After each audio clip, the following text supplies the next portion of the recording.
When I was in the 6th grade, we decided to book an Airbnb in Myrtle Beach, South Carolina. It was right at the beach, and we had a large deck facing the ocean. When we first got there, we unloaded our luggage and chose bedrooms. I was 11 years old, my younger brother was 7, and my older brother was 18. We went with my mom and my dad. My younger brother and I chose the first bedroom, which was to the left of the stairs when you walked up to the second story. It had bunk beds, so it was perfect for me and him. My older brother chose the room in the middle right of the hallway because it had a queen-sized bed and a TV. My parents chose the master bedroom, which had a king-sized bed, their own bathroom, a huge closet, and a balcony. Once we were settled in, we went outside to the deck and watched the sun set in the hot tub. We then heard noises coming from upstairs. So my dad grabbed his gun that he had in his bag, and I grabbed the biggest kitchen knife.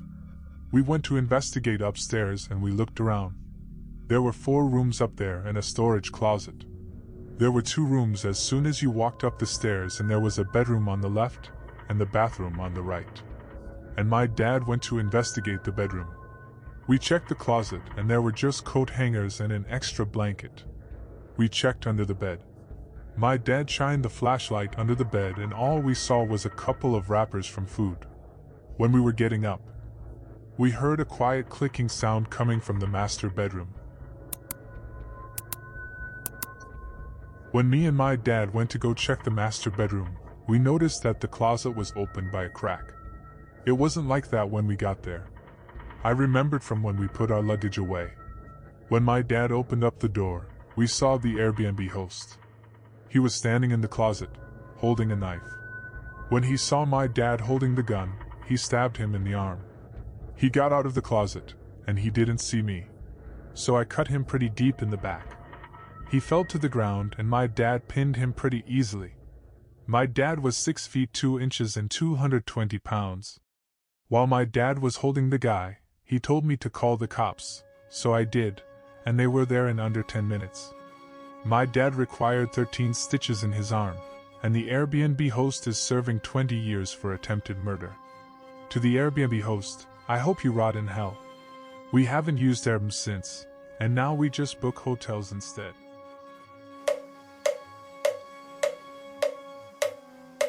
I matched with a girl on Tinder. Her name was Karen, and she lived in a different city. She was stunning, with gorgeous eyes and a smile that lit up her entire face. We talked for hours every day, exchanging stories and laughs, and I knew I had to meet her in person. The only problem was that we didn't live in the same city. Somehow my location on the app was wrong, so I started talking to her, not realizing that we were over 4 hours away. I was planning to visit her for the weekend, and I ended up having to find an Airbnb in her city. I wanted to stay at her place, but she was nervous about having a stranger in her home, so I figured an Airbnb would be a good compromise. I respected that anyway, and I was happy to get a room somewhere. The place I found was not the nicest, to say the least. I picked the cheapest one I could find, so I guess that's what I got. It was a house that had been divided up into rooms, with 4 rooms upstairs, 2 in the basement. The basement was what I would describe as semi-finished. The floors were bare concrete, and the ceiling was exposed pipes and vents. There was plaster on the walls, and the 2 bedrooms had decent-looking paint. My room was in the basement, and the first thing I noticed when I went down there was that there were no locks on the bedroom doors. I figured it was a safety issue, maybe for the fire code. It made me feel uneasy though. The house was full when I arrived, with a group of German guys staying in the rooms upstairs. I talked to one of them when I first arrived, but I didn't see them much after that. I could hear them laughing and talking late into the night though. The other person who was staying in the basement was a man, according to one of the German guys. I had never seen him before though, but I could hear him moving around and using the bathroom a few times. I tried not to let the strange atmosphere of the place get to me, and instead focused on the excitement of meeting my online crush. We met at a cute cafe, and she was even more beautiful in person. We spent that day exploring the city and getting to know each other.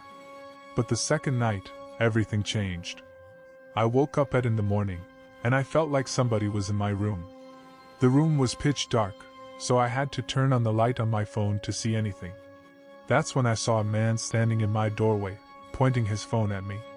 He was taking pictures, or maybe a video it seemed. I felt a cold sweat break out on my forehead, and I immediately threatened to call the police.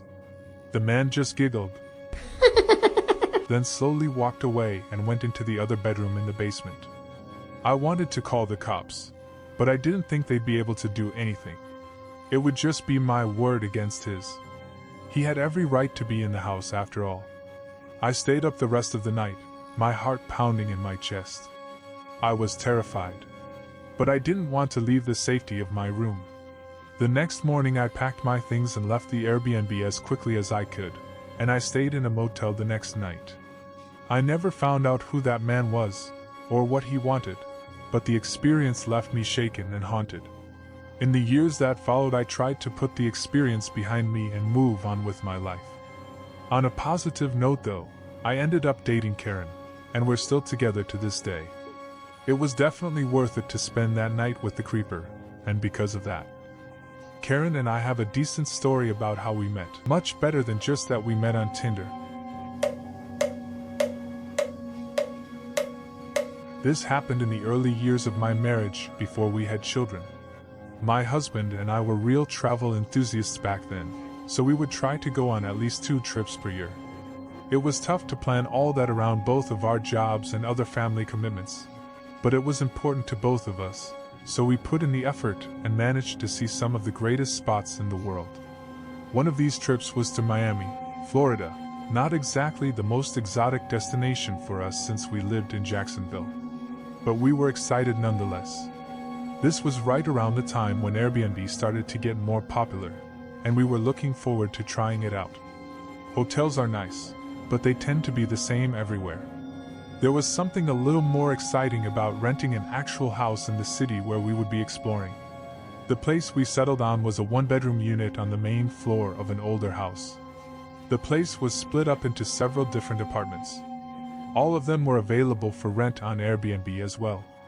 It looked nice based on the pictures, and the neighborhood had a quaint charm. The kind of charm you just can't get from staying in a hotel. We booked it for just 2 nights, since it was going to be a quick weekend trip. When the weekend came, my husband and I made the long drive from Jacksonville to Miami. We had taken the afternoon off work so we could arrive at a reasonable hour, since it was about a 5-hour drive. I texted the owner when we were about 30 minutes from the house.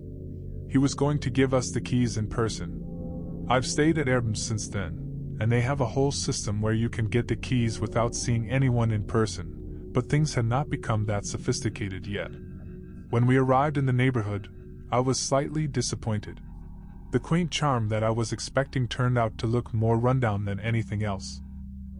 We arrived at the house, and the owner was waiting on the porch. We got out of the car and walked over to him. He was an older man, probably mid-50s, tall and thin, with a bald top of the head and long gray hair at the sides. At least a few days' worth of stubble was on his face, creating the beginnings of a gray beard. He seemed friendly enough, though. We exchanged small talk for a few minutes before he gave us the keys. One thing that struck me as odd was that he actually lived in our unit, but would rent it out occasionally for extra money.